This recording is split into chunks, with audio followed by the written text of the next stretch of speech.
Sir किस तरह देखते हैं आज के फैसले को सुप्रीम कोर्ट के? किस फैसले की आप बात कर रहे हैं? रिव्यू पिटीशन को खारिज कर दिया गया है। अरे यार, ये फैसला तो 11 दिसंबर 2023 को आ चुका है। अब तो हम ये चाहते थे कि जो 11 दिसंबर सुप्रीम कोर्ट ने जो फैसला दिया है उसको पूरी तरह से लागू किया जाए। अब अफसोस इस बात का है कि माननीय चीफ जस्टिस साहब से हम सुप्रीम कोर्ट में ये जंग जीत करके लाए थे कि रियासत का दर्जा जल्दी से जल्द बहाल किया जाए और जम्मू कश्मीर में असेंबली के चुनाव करवाए जाए। अब पत्रकार मित्र मेरे पीछे फिर से पड़ गए जब से ये डिसमिसल की खबर आई है।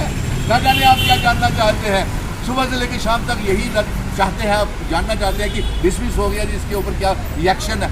तो साहब, हमारा रिएक्शन ये है कि चीफ जस्टिस साहब, सुप्रीम कोर्ट से हम ये कहेंगे कि माननीय चीफ जस्टिस साहब हमारे रियासत के दर्जे को लागू करवाए और असेंबली के चुनावों से हमारी रियासत हमको वापस करें।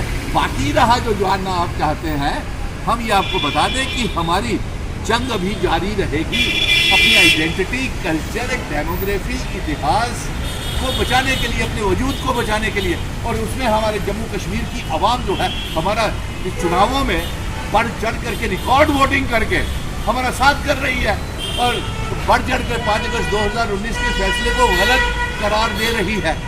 जो बीजेपी ने किया है, रियासत को तोड़ के यूटी बनाया, हमारा एब्रोगेशन ऑफ आर्टिकल 370 किया और हमारी इल्हाक की शर्तें, जो असेशन की शर्तें थी, वो सारी तोड़ दी। आज हम माननीय चीफ जस्टिस साहब से फिर से कहेंगे कि हमारी इल्हाक की शर्तें, इंस्ट्रूमेंट ऑफ असेशन की शर्तें रियासत का दर्जा और स्टेट असेंबली के चुनावों से पहले लागू करवाए।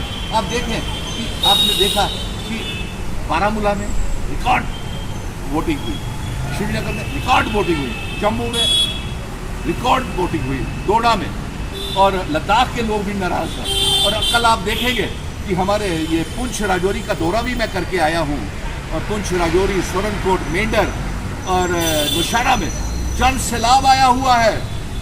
वो इस फैसले को नकार रहे हैं 5 अगस्त 2019 के भारतीय जनता पार्टी के फैसले को। अगर भारतीय जनता पार्टी का फैसला खुद को भी भारतीय जनता पार्टी को मंजूर होता तो वो 3 मेंबर पार्लियामेंट कश्मीर में उतारते।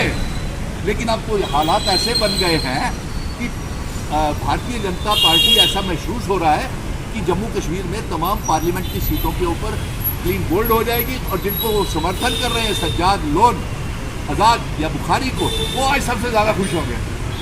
वो सोचते होंगे कि ये जो फैसला आया है डिसमिस का, ये उन्हें नंबर बढ़ा देगा। अरे वो बेनकाब हो गए, उन्होंने उस पार्टी के साथ हाथ मिलाया जिसने 5 अगस्त 2019 को हमारी रियासत को तोड़ा। और अब मैं आपको बता दूँ, इनका सपोर्ट बेशक वो कर रहे हैं उसको, अल्ताफ बुखारी को, बैट बल्ले को, या फिर सज्जाद लोन को, लेकिन वो भी रन आउट पार्लियामेंट के चुनावों में हो रहे हैं।